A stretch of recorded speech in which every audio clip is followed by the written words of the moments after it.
అదే RTV app వార్తల్ని క్షణాల్లో చదివే అవకాశం ఉంటుంది. ఒక న్యూస్ పేపర్, ఒక టెలివిజన్ ఛానల్ మీ చేతుల్లో ఎప్పుడూ ఉంటాయి. నాయి బ్రాహ్మణులందరూ కూడా కేసు ఖండనం చేసేటువంటి నాయి బ్రాహ్మణులకు 25,000 రూపాయలకు ఈరోజు జీతాలు కూడా పెంచడం జరిగింది.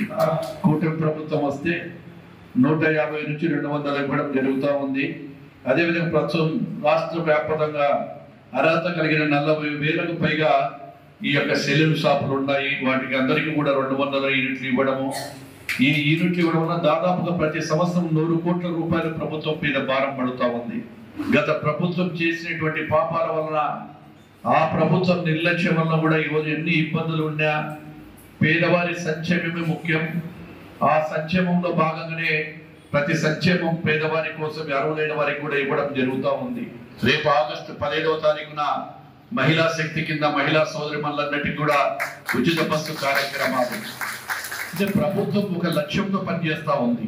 నేను శాసనసభ్యుడిగా ఉన్నప్పుడు ఆడ ట్రాఫిక్ ఇబ్బందులు ఎన్నో ఎదురైతే ప్రభుత్వంలో ఉన్నటువంటి పోలీస్ శాఖ వారు ఆ రోజు షాపులన్నీ కూడా తీసివేయాలి, మీరు ఎక్కడన్నా పెట్టుకోమని వచ్చినప్పుడు దాంట్లో కూడా పక్షపాతం లేకుండా లక్కీ డ్రిప్ ద్వారా ఒక నంబర్లు వేసి, ఆ లక్కీ డ్రిప్ ద్వారా నాకు స్వార్థమో లేకుండా ఎవరికో వాళ్ళ స్వార్థ పనులకు ఇచ్చినారని చెడ్డ పేరు వస్తుందని కూడా నేనే ఇక్కడికి రాకుండా కేవలం పోలీస్ ఆధీనంలో డిప్పెత్తి నిజాయితీగా ఇచ్చినటువంటి ప్రభుత్వం నాడు నేను చేసినటువంటి నిజాయితీగా. తెలుగులో ఫాస్టెస్ట్ న్యూస్ ఇప్పుడు కొత్త అవతారంలో 5 సెకండ్లోనే పూర్తి వార్తా సమాచారం మీ చేతిలో.